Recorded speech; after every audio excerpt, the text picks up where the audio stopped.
Chinese fight saying goes, the shorter the scimitar, the greater the danger.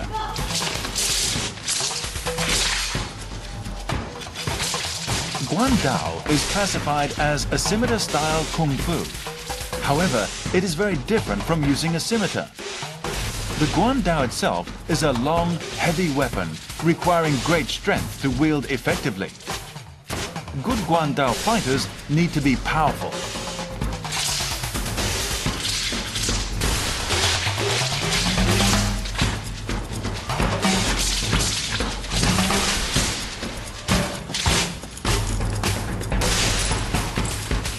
But the use of long weapons also requires the swiftness that is typical of a Shaolin Kung Fu.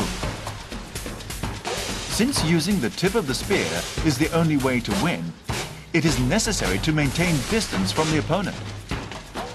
Unlike with scimitars, the longer your spear, the more powerful you are.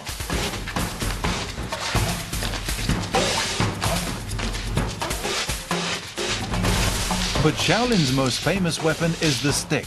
With no blade, the emphasis is on speed and accuracy. 500 years ago, Shaolin martial monks used sticks to fight the Japanese pirates along the southeastern coast of China. Their efficiency at seeing off the intruders proved the simplest of weapons can be the deadliest in the right hands. But no matter how careful you are using a weapon, there is still a chance of killing your opponent unintentionally. With this in mind, the most fully developed Shaolin Kung Fu techniques are hand and leg styles.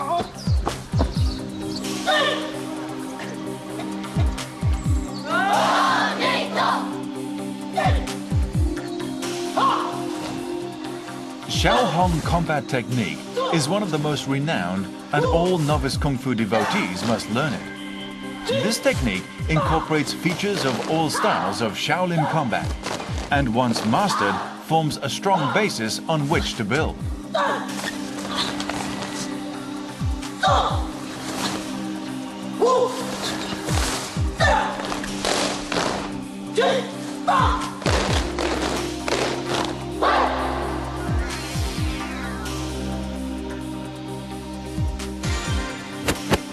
Advanced Shaolin Kung Fu practitioners can learn a hat combat technique.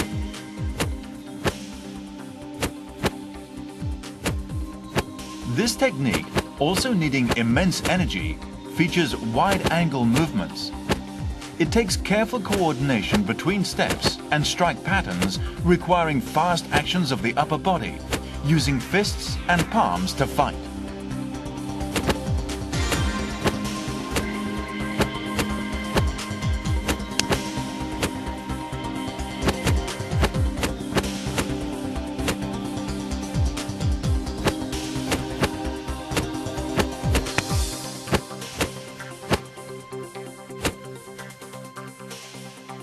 Using simple, even strikes, long combat technique involves moving as little as possible while waiting for and anticipating attacks.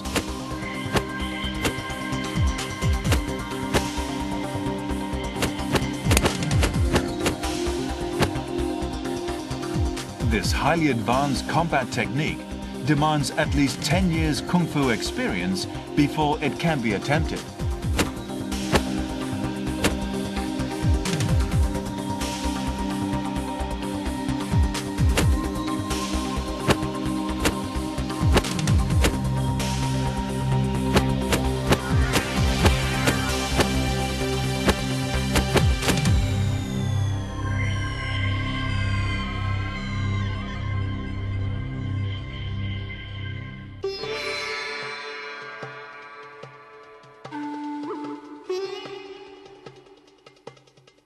The most creative Shaolin Kung Fu may be the 18 Ahat methods, the first Shaolin combat techniques. Legend has it that over 1400 years ago, Master Dharma, in meditation with his disciples, studied the Wu Qi Shi, or five animals play, an ancient health-giving Qigong developed by a famous doctor. He was then inspired to create the 18 Ahat methods.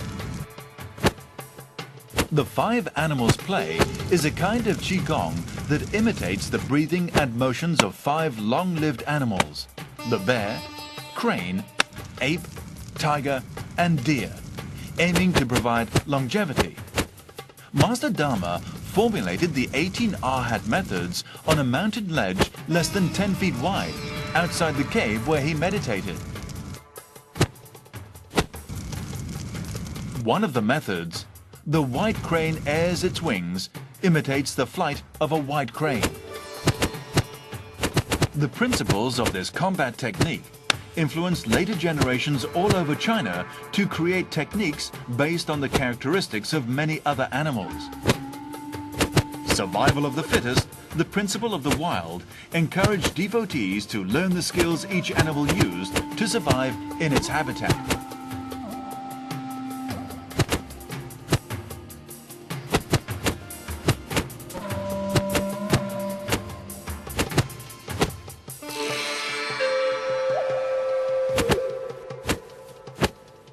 The Wu Xin Chuan, or 5-style combat technique, imitates 5 animals: the dragon, snake, tiger, leopard, and crane.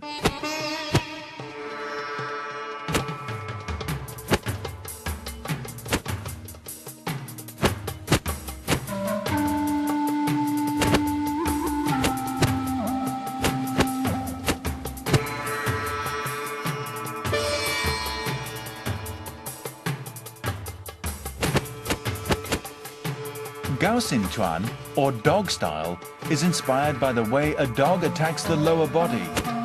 This technique is particularly suitable for smaller people.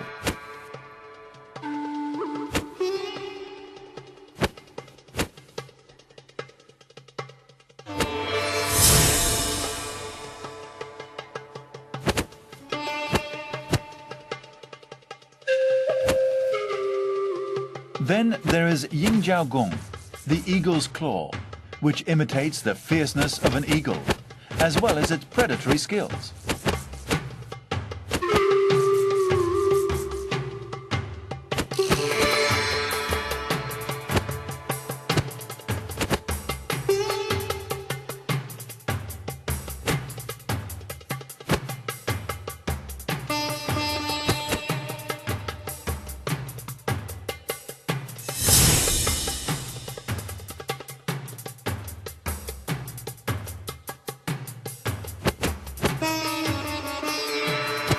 Wu Xin Chuan, or tiger style, features the agility and strength of the tiger, emphasizing speed and aggression.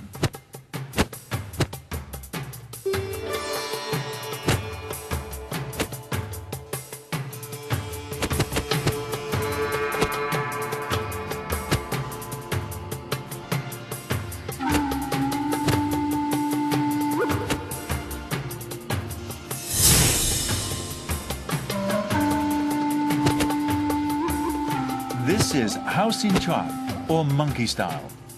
It is inspired by the swiftness of the monkey. Whether a disciple is good or bad in mastering the skill depends on whether the postures or gestures of the monkey can be clearly seen.